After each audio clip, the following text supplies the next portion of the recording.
Salut, je m'appelle Emma et aujourd'hui je vais coudre ma toute première chemise. Je vais essayer de te montrer ça. Alors pour le patron, c'est un vieux patron que j'ai trouvé chez ma grand-mère. C'est un très vieux magazine Prima, il me semble. Je crois que ça n'existe plus. Et donc il faut faire attention avec les très vieux patrons parce que à l'époque les gens étaient plus minces, donc ça taille pas comme les patrons actuels. Donc moi j'ai dû faire une taille 44 en me référant au tableau des mesures parce que d'habitude je fais une taille 40, donc là j'ai dû prendre 44. Et donc sur les vieux patrons, j'ai pas retrouvé les instructions. Je vais pas dire qu'il y avait peu d'instructions, mais c'est plus dur de les retrouver que sur des patrons actuels. Je sais que maintenant les créateurs de patrons indépendants font des efforts pour faire des choses très très claires et très faciles d'utilisation. Sur les vieux patrons, il faut peut-être avoir un peu plus l'habitude de coudre. Moi je sais que je ne suis pas du tout référée aux instructions, au guide de montage. On voit qu'il y a un dos à couper au pli, il y a très peu de détails, hein. Il y a deux devants, deux manches, 4 poignées de manches, du coup pour les deux poignées de manches par poignée, un col, les parmentures pour le devant et c'est tout. Il n'y a pas plusieurs parties pour le col. Il n'y a pas une partie pour le haut du dos. Pareil, les poignées de manches sont très simples. Donc voilà, j'ai bien aimé ce patron pour sa simplicité. Donc je vais voir si ça taille bien, je sais pas encore. Donc je l'ai recopié, je l'ai fait d'une manière pas très perfectionniste, pas très conventionnelle. J'ai collé ma planche de patron sur une grande vitre et avec la lumière, j'ai pu décalquer sur du papier que j'ai scotché. Normalement, il faut le faire avec une roulette, en traçant bien les marges de couture. Il faut le faire à plat sur une table, mais moi, je suis allée à la méthode la plus rapide selon moi. Donc pareil, je retrace pas mes marges de couture, je les coupe à l'œil au moment de la coupe. Je vais aussi essayer de me présenter. Donc voilà, je m'appelle Emma, j'ai 19 ans, je suis en 3e année d'école d'ingénieur. J'habite à Bourges et je suis passionnée de couture depuis maintenant 2 ans et demi. J'essaye de pas du tout acheter de vêtements, en tout cas pas de vêtements neufs. Voilà, j'aime beaucoup faire de la récupération, acheter des vêtements en friperie, en brocante et coudre beaucoup. À la fois à l'aide de patrons qui sont déjà faits et à la fois essayer d'être un peu plus créative en faisant des patrons moi-même. Et je voulais tout simplement partager ma passion sur YouTube. Donc là je coupe mon dos donc au pli. Quand je coupe du tissu, j'essaie de commencer par les plus grandes pièces. Comme ça, éventuellement, je peux faire rentrer les petites pièces dans les chutes ou dans les bouts qui n'ont pas été coupés. J'épingle et puis directement je coupe voilà, sans retracer mes marges de couture. Je sais que généralement je coupe à peu près à 1 cm. Je fais ça à l'œil, j'ai jamais eu de problème. Pour le bas du dos et le bas du devant, je prends pas 2 cm de marge pour l'ourlet, tout simplement parce que je suis petite en taille, donc je veux pas une chemise trop longue. Je coupe au ras du patron sans prendre de marge pour l'ourlet et ça me fera une chemise plus courte que ce qui était prévu par le patron. Donc pour le devant, je fais pareil, je coupe mes deux devants, donc je plie mon tissu en deux et je coupe mes deux devants.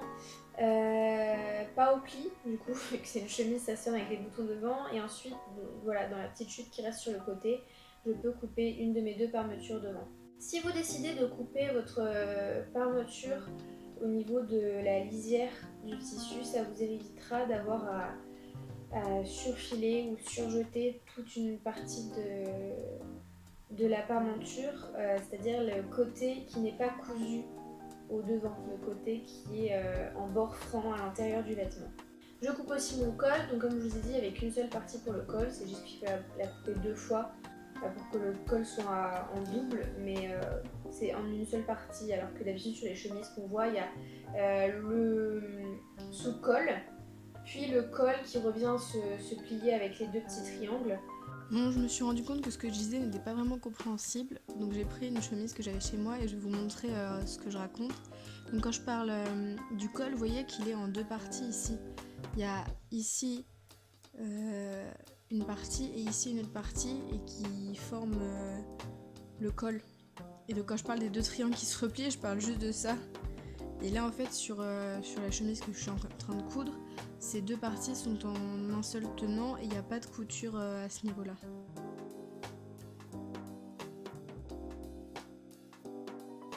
Ensuite je fais les manches. Donc pareil, les manches c'est une grosse pièce. Donc on essaie de la couper au début.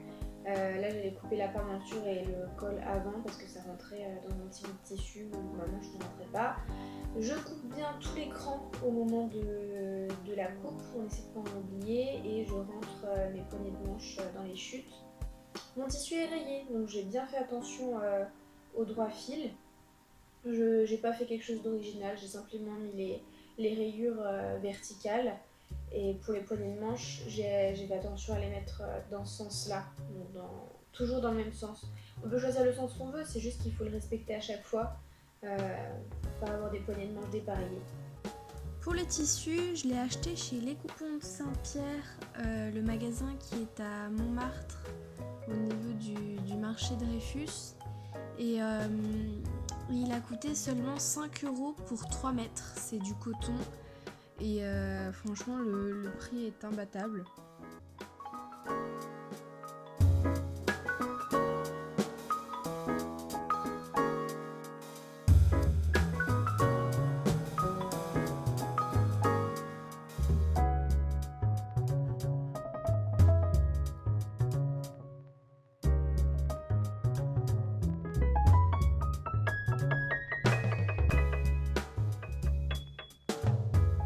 Interlude salle de bain parce que je vais me colorer les cheveux, donc je me suis dit que plutôt que de faire un faux raccord, même si j'en fais plein, j'allais vous montrer. Comme d'habitude, hein, on est des galériens, on n'a pas le matériel, mais bon, on a de l'oxydant, je crois que c'est celui-là, l'oxydant. On a une boîte en plastique. Je regarde jamais l'objectif, ça doit être super chiant pour vous, je suis désolée. On a de la poudre bleue, je ne sais plus comment ça s'appelle, c'est de la poudre bleue. On a des gants, je vous expliquerai après pourquoi c'est très très important, mais cette fois-ci j'ai ramené les gants. Et il faut quelque chose pour doser, il me semble que c'est une dose de poudre pour 2 doses d'oxydant. Allez, j'avais plus de mémoire dans mon téléphone, c'est parfait, yes. On n'a pas de truc pour doser, du coup on va prendre un bouchon de bouteille. On finit la bouteille au passage. Merci Laetitia pour ce délicieux breuvage. J'ai acheté des grosses quantités pour payer moins cher que des doses individuelles des kits de décoloration là, dans les magasins. Comme ça, j'ai payé 20 € pour le tout. Donc il y a 1 litre d'oxydant et un gros sachet de poudre sur Amazon. Alors que sinon, un kit individuel, ça fait qu'une seule décolo et ça coûte une dizaine d'euros. Donc là, j'en aurais beaucoup, j'en ai déjà fait 2 et je pourrais encore en faire plein. Là, j'ai mis 2 doses de poudre, donc il faut que je mette 4 doses. J'ai dit que j'avais ramené des gants, j'ai déjà de la poudre plein les doigts, c'est pas sérieux, ça est marre. Je vais vous poser là.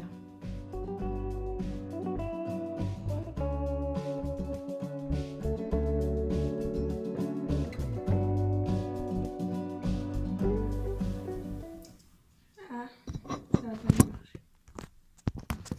Voilà, là vous voyez moins le... c'est mieux. Donc, faudra aller vite parce que sinon ça va pas être homogène. Moi j'aime bien commencer sur le côté, mais en vrai faudrait commencer au milieu parce que sinon c'est pas symétrique, tu vois ce que je veux dire. Mais moi j'aime bien commencer sur le côté. Et vu que j'ai plein de petits cheveux sur le côté, bah je commence comme une bourrine, je fais pas des raies. Et ouais, d'ailleurs faut aller vite. Parce que donc là c'est ma 3e décoloration, les 2 premières je les ai fait il y a 1 mois et 1 mois et demi. Et la première, j'avais mis 20 minutes à faire la moitié de ma tête. Du coup j'avais clairement pas eu le temps de faire l'autre côté vu qu'il faut laisser poser une demi-heure maximum et que déjà ça me brûlait un petit peu la tête. Du coup, j'ai fait que la moitié de ma tête et j'avais un dégradé du blond vers le brun en passant vers le orange.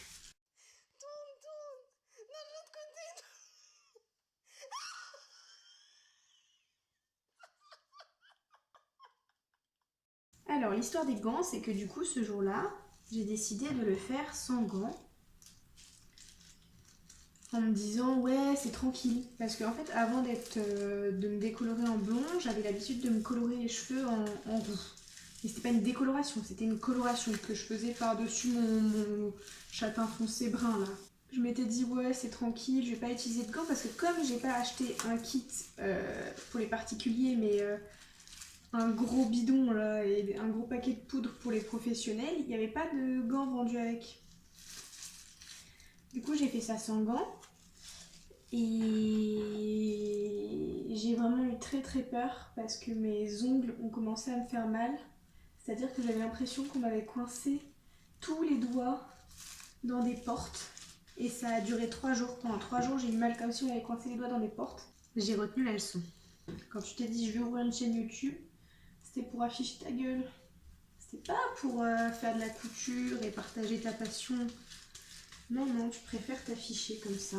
Je vous ai pas dit la fin de l'histoire, c'est que quand du coup, le jour où j'ai fait ma première décoloration et que j'avais un côté blond et un côté brun, juste après, j'ai refait une deuxième décoloration en partant de l'autre côté de ma tête. Donc j'ai fait tout ça. Je suis arrivée à là à peu près. Je suis allée rincer. Puis ensuite, j'ai fait la même chose en commençant de l'autre côté. Et ça a super bien marché. J'ai pas eu de démarcation au final. Je crois que j'ai vraiment de la chance. Après, le karma m'a rappelé avec cette histoire d'ongles qui faisait mal.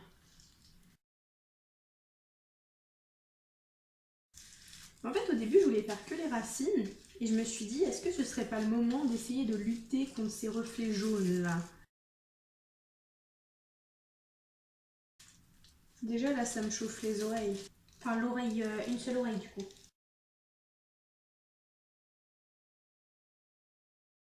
Du coup je suis super contente d'être enfin blonde parce que même si c'est pas spécialement très élégant ou pas spécialement très réussi, ça faisait longtemps que j'attendais parce que vu que je suis en école d'ingénieur et qu'avant j'étais en classe préparatoire, en classe préparatoire on passe des concours pour entrer en école d'ingénieur.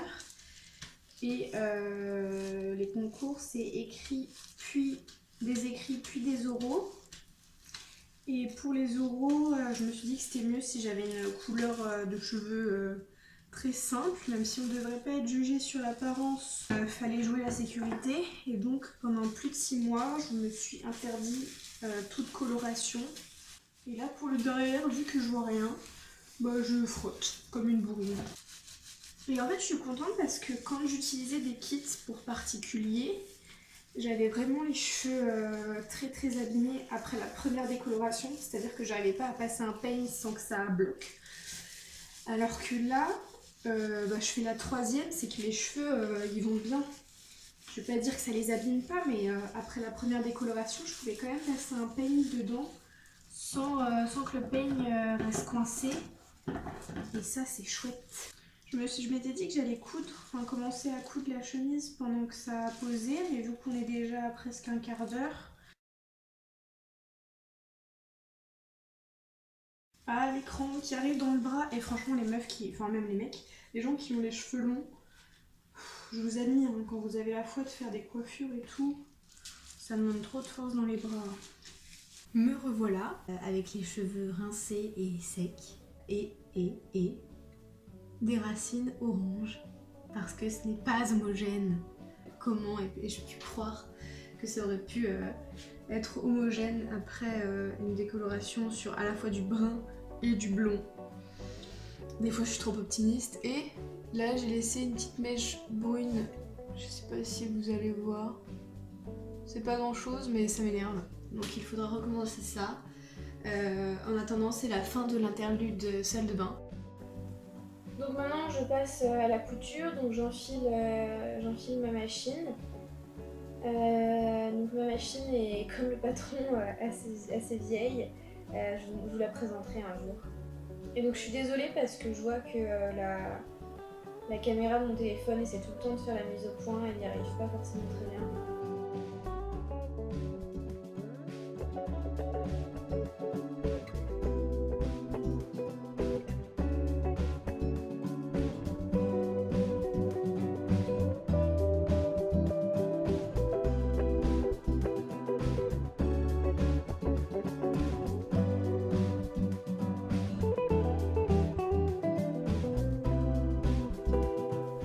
Donc je commence par désépingler mes deux devants et je les couds à mon dos, donc d'abord sur les côtés et ensuite au niveau des épaules, bien endroit contre endroit. Comme je vous ai dit, le patron était très simple, donc il n'y a même pas de pince poitrine ou de pince dans le dos. Je sais que d'habitude je commence toujours par faire les pinces, mais là j'ai pu commencer directement par l'assemblage des deux devants au dos, donc j'épingle et je couds. Et donc pour les coutures aux épaules, j'ai essayé de bien aligner mes rayures. C'est assez réussi. Je ne sais pas si on va bien le voir à l'image, mais voilà. Donc on fait bien les points d'arrêt au début et à la fin de chaque couture. Et pareil pour la marge de couture, je ne me prends pas trop la tête. J'essaie de coudre à 1 cm, mais souvent il m'arrive de coudre au bord du pied de biche. C'est pas très rigoureux. Et après je surfile toutes mes coutures avec un point zigzag. J'ai pas de surjeteuse, mais là pour une chemise comme ça en coton tout simple, ça suffit.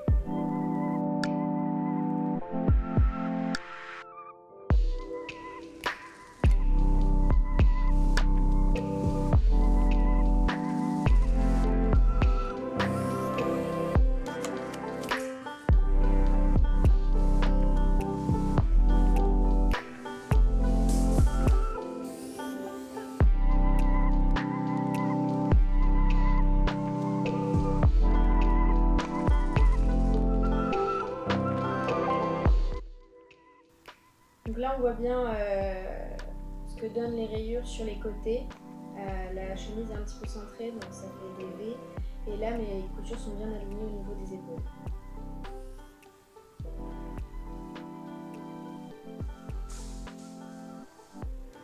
Je voulais maintenant m'attaquer à la patte de boutonnage sur le devant. Donc au niveau les boutons vont être mis sur le devant. Et pour ça je voulais faire un ourlet, tout simplement un ourlet au niveau des deux devants. Et j'avais coupé mes deux devants plus larges au moment de la coupe.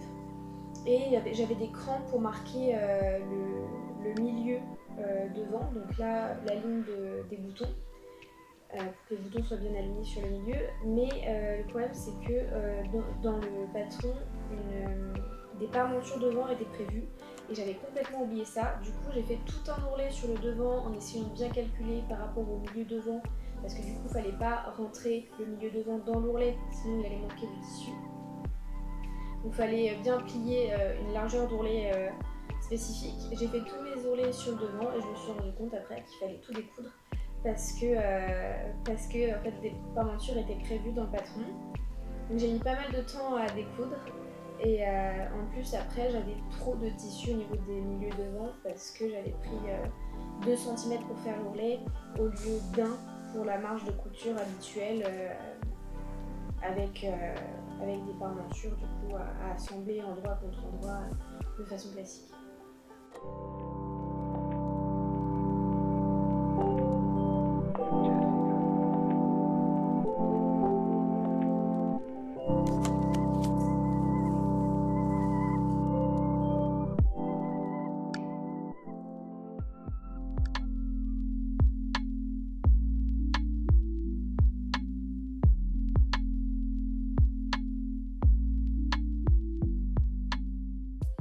Donc j'ai voulu quand même continuer sur les devants pour finir ça, mais je me suis rendu compte que l'étape d'après c'était de mettre les parmentures et que pour mettre les parmentures devant, il fallait d'abord mettre le col. Donc j'ai assemblé mes deux cols l'un avec l'autre, endroit contre endroit.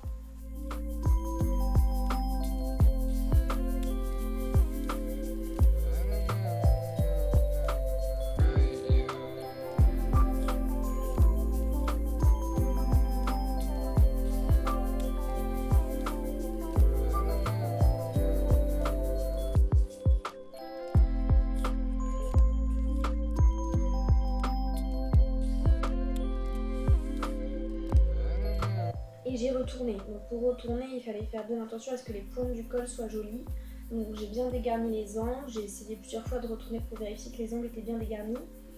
Et au niveau du coin interne, j'ai dû aussi faire un petit cran parce que sinon ça faisait des petits plis. Donc aussi bien sur les coins internes que externes, il faut dégager les angles. Et donc on voit sur la vidéo que je me suis repris à plusieurs reprises.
Ensuite, j'ai bien aligné mes deux cols pour les coudre à mon vêtement.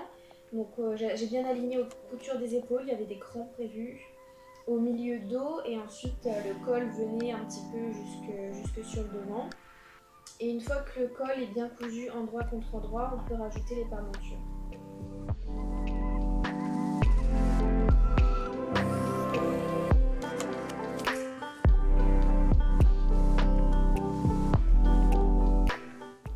Donc les parmentures, on voit que le col est pris en sandwich entre le vêtement et les parmentures. Donc il fallait bien monter les parmentures jusqu'aux coutures épaules, le long du col, puis jusqu'en bas du vêtement. On voit que j'ai recoupé une bande de tissu en bas du vêtement parce que comme je vous avais dit, j'ai pas pris de marge pour faire l'ourlet en bas parce que je voulais une chemise légèrement plus courte. Mais comme j'avais pris une marge de couture sur la parmenture, il fallait l'enlever. On voit aussi que j'aligne pas ma parmenture au bord du devant parce que j'avais pris trop de tissu là aussi pour faire la patte de boutonnage.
je ressors bien ma pendenture au niveau de la pointe en haut et je dégarnis bien les angles. Donc là je vois que j'ai pas bien pris mon col dans la couture et qu'il va peut-être s'effilocher vu que je l'ai pas bien pris en sandwich comme je vous disais entre les devants et la pendenture. Donc je reprends cette couture en faisant une marge de couture plus grande pour que le col soit bien pris en sandwich et je fais la même chose de l'autre côté pour être symétrique.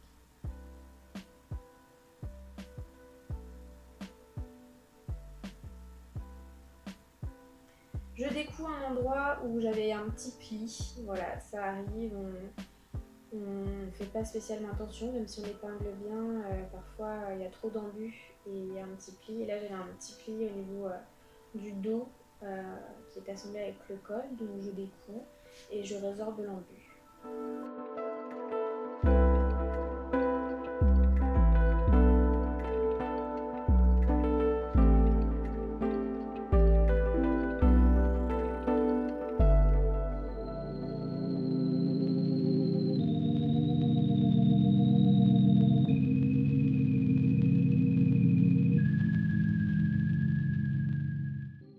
Et donc là, je peux passer à la grande couture qui consiste à faire un point zigzag sur tout le tour du col et des devants.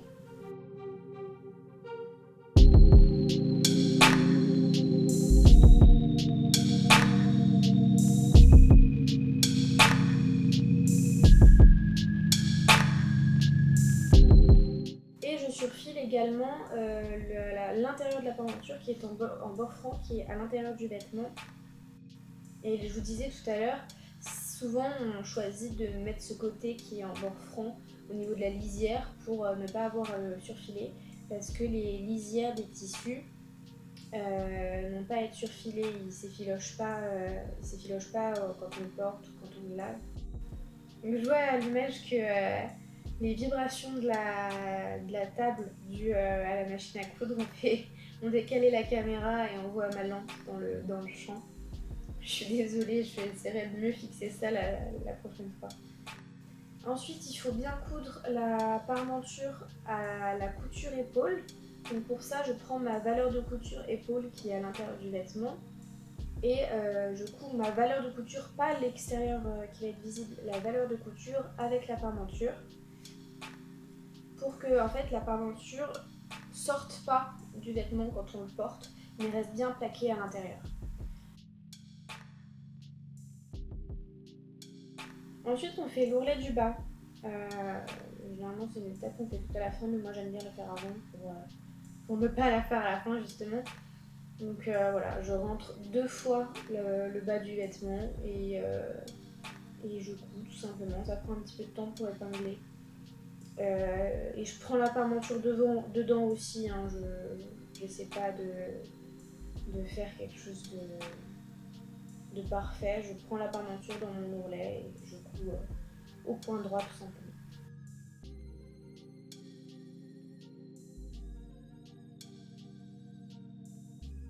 Et j'enlève les épingles. J'enlève bien les petits fils au début et à la fin. Et j'obtiens un bel ourlet.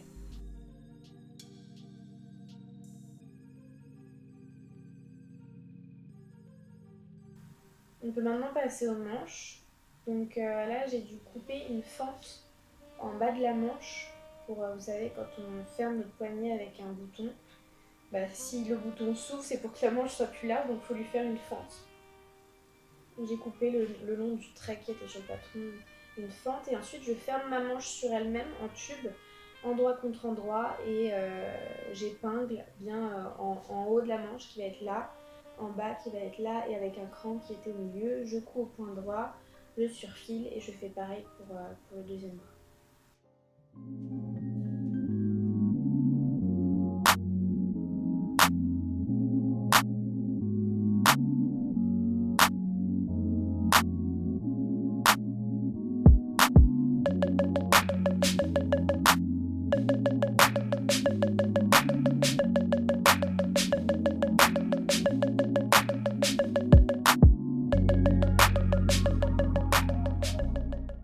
Ensuite, il faut assembler la manche au corps du vêtement. Pour ça, je retourne la manche. La manche est bien à l'endroit.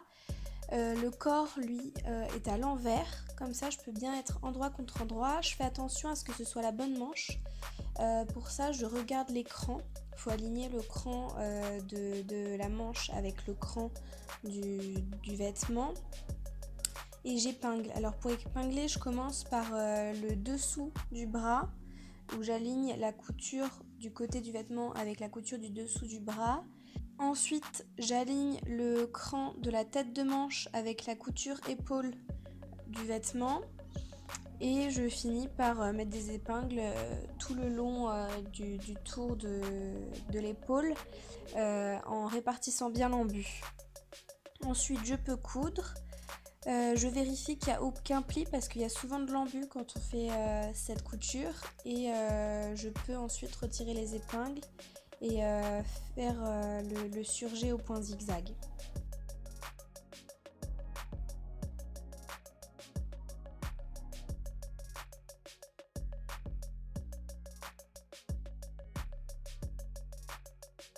Quand j'aligne mes coutures du dessous de bras avec la couture du côté de la chemise, je fais attention à mettre la valeur de couture de chaque côté, une à droite et une à gauche, comme ça les valeurs de couture ne se superposent pas et ça fait pas une surépaisseur. Voilà, quand j'aligne deux coutures comme ça, je fais attention à bien mettre les valeurs de couture une de chaque côté.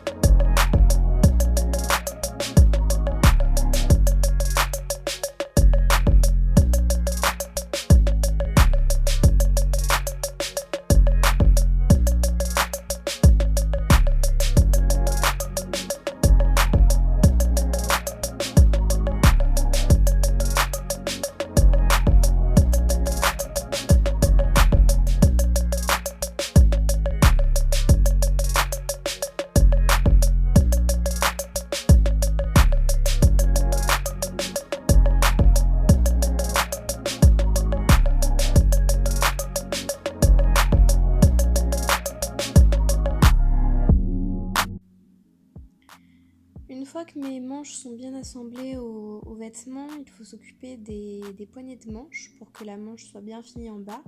Et pour ça, il faut que la fente qu'on a coupée tout à l'heure ne soit pas en bord franc. Et pour ça, on va mettre du biais dessus. Donc je prends des chutes et je coupe du biais dedans. Donc du biais, c'est une bande d'environ 4 cm de largeur et qui fait la longueur de ma fente. Donc c'est pour ça que je peux les caler dans des chutes. Je le plie ensuite donc comme du biais 2 fois vers l'intérieur et j'épingle autour de ma fente en sandwich dans le biais. Et une fois que c'est épinglé, je peux coudre et je fais ça sur les deux côtés de la fente. Donc en tout, il y a 4 petits bouts de biais à poser. Ce qui est pratique avec les rayures du tissu, c'est que du coup pour couper le biais, il y a juste à suivre le sens des rayures. Comme ça on est sûr de bien être aligné. D'habitude on coupe le biais dans la diagonale d'un tissu pour que ça suive bien les arrondis de la couture qu'on veut biaiser. Mais là vu que c'est une couture qui est totalement droite, c'est pas spécialement important que le biais soit coupé dans la diagonale du tissu.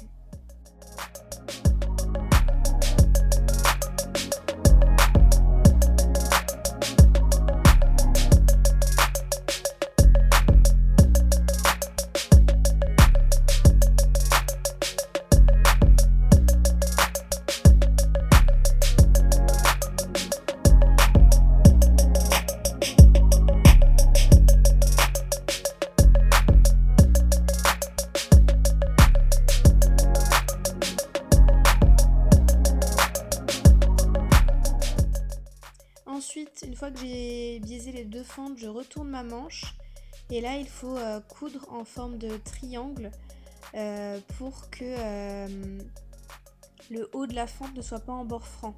Donc je mets mes deux fentes l'une sur l'autre, j'aplatis bien ma manche, je la plie bien, je mets des épingles et là je couds un petit triangle qui commence en dessous la fente, qui fait une pointe au niveau de la fin de la fente. et qui continue, qui se finit au-dessus de la fente, dans la manche. Comme quand on coud une pince, on continue à coudre dans le vide.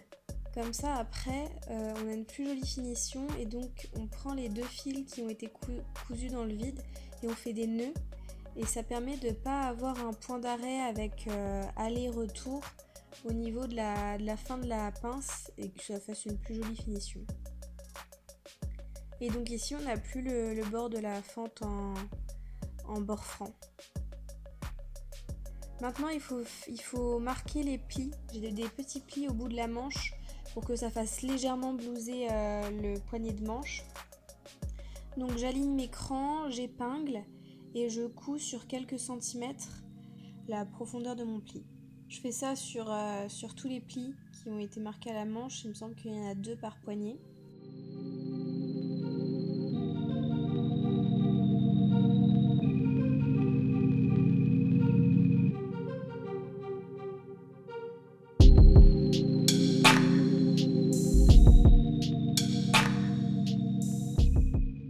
Et il y a une symétrie autour de la fente. Donc ensuite, il faut finir par coudre les poignées de manche. Donc pour ça, je prends 2 poignées de manche et je les couds endroit contre endroit, tout simplement. J'ai pas besoin de surfiler parce que ça va être retourné. Donc vu que ça va être à l'intérieur, il n'y a pas besoin de surfiler, ça va pas s'abîmer quand je vais porter le vêtement. Je recoupe mes valeurs de couture, je les ressors bien.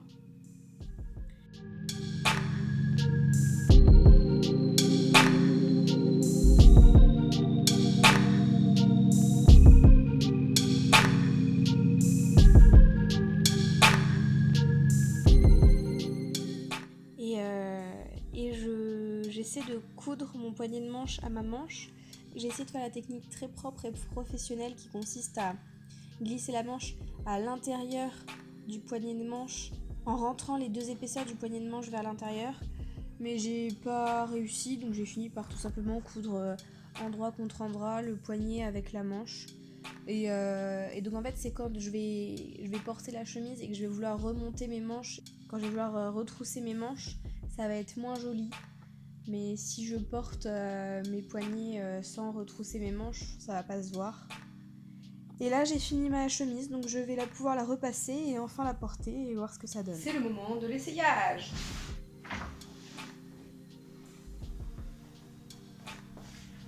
Alors, il n'y a pas de bouton à ma chemise parce que je déteste faire les boutonnières, que ma machine est très vieille, donc elle ne fait pas les boutonnières. J'ai pas de pied de biche pour faire les boutonnières. Mais je vous prépare une vidéo qui bientôt sortira où je fais plein de boutonnières. Quand j'aurai l'occasion, je ferai les boutonnières au niveau des poignets, comme ça. Je mettrai sûrement 2 boutons ici. Pareil de l'autre côté, donc on voit bien la fente qui se finit comme ça avec les 2 petites pinces. Pareil de l'autre côté, et donc ça fait quand le poignet il est bien serré, ça donne ça. Vous voyez, j'ai de la place au niveau du bras, je suis pas serrée. Bon, évidemment c'est un peu long, j'ai pas pensé qu'il fallait que je raccourcisse parce que je suis petite, mais j'ai pensé pour le bas du vêtement mais pas pour les manches. Et donc pareil, il manque les boutons devant que je ferai plus tard. Elle est un peu large, je suis pas serrée. Du coup c'est, je pense, quelque chose à faire blouser dans un pantalon parce que là, le fait qu'elle soit pas centrée, qu'il n'y ait pas de pince dans le dos, c'est pas... Je vais trouver une solution. Je prends des épingles à nourrice parce que je n'ai pas de boutons. Je ferme ma chemise. Même si en attendant je vais la porter ouverte. Le temps que je fasse les boutonnières, je vais la porter ouverte. Et je me dis que vu qu'elle est toute simple, enfin c'est juste une chemise rayée quoi, je vais peut-être pouvoir lui rajouter des détails en brodant dessus. Donc, c'est fait grossièrement ma façon de fermer là, mais si je fais ça et qu'après je rentre ma chemise dans mon pantalon, dans le dos ça blouse un petit peu.